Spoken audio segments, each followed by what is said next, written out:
Praise lord. ఈరోజు దేవుని వాగ్దానము హెబ్రీ పత్రిక 4వ అధ్యాయము 11, 12, 13 వచనాలు చదువుకుందాం. చూడండి. కాబట్టి అవిధేయత వలన వారు పడిపోవునట్లుగా మనలో ఎవడునూ పడిపోకుండా ఆ విశ్రాంతిలో ప్రవేశించుటకు జాగ్రత్త పడుదుము. ఎందుకనగా దేవుని వాక్యము సజీవమై బలము గలదై రెండంచులు గల ఎటువంటి ఖడ్గము కంటేను వాడిగా ఉండి ప్రాణాత్మలను కీళ్లను మూలుగులను విభజించినంత మట్టుకు దూరుచు హృదయం యొక్క తలంపులను ఆలోచనలను శోధించుచున్నది. మరియు ఆయన దృష్టికి కనబడని సుష్టము ఏదియూ లేదు. మనం ఎవరికి లెక్క అప్పచెప్పవలసి ఉన్నదో ఆ దేవుని కన్నులకు సమస్తమును మరుగు చేయక తేటగా కనబడుచున్నది. ఇక్కడ వాక్యముతో మనతో ఏమని మాట్లాడుతుందంటే, వాక్యము ఎలాంటిదంట? వాక్యము కీళ్లకు ప్రాణాత్మలకు కూడా ఉపయోగపడే వాక్యం అంటండి ఇది. చూడండి, దేవుడు వాక్యముతో మనతో మాట్లాడేటప్పుడు ఆ వాక్యాన్ని మనం శ్రద్ధగా విడినట్లయితే ఎక్కడికి వెళ్ళిపోకుండా ఉంటున్నామంట, పడిపోకుండా ఉండేవారిగా ఉంటున్నామంట.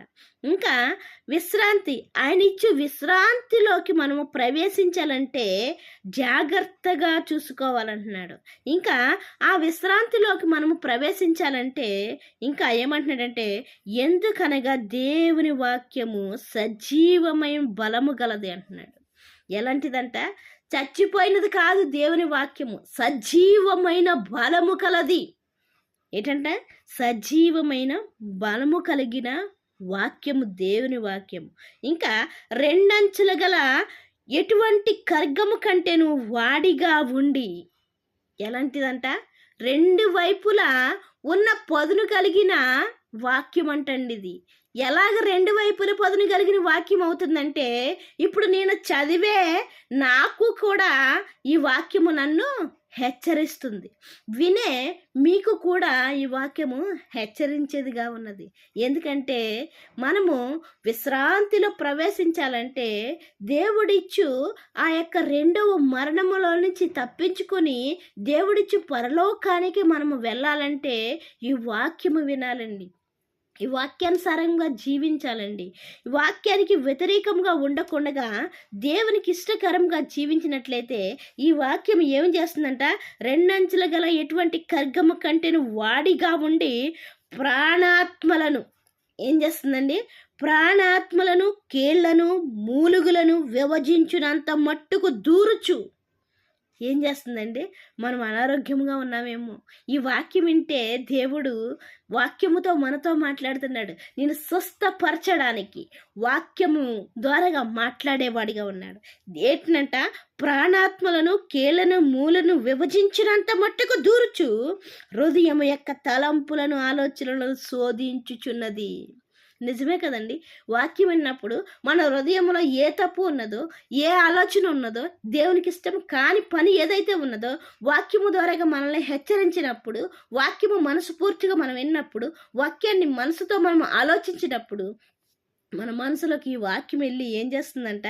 హెచ్చరిస్తుందంట, శోధించుచున్నదంట.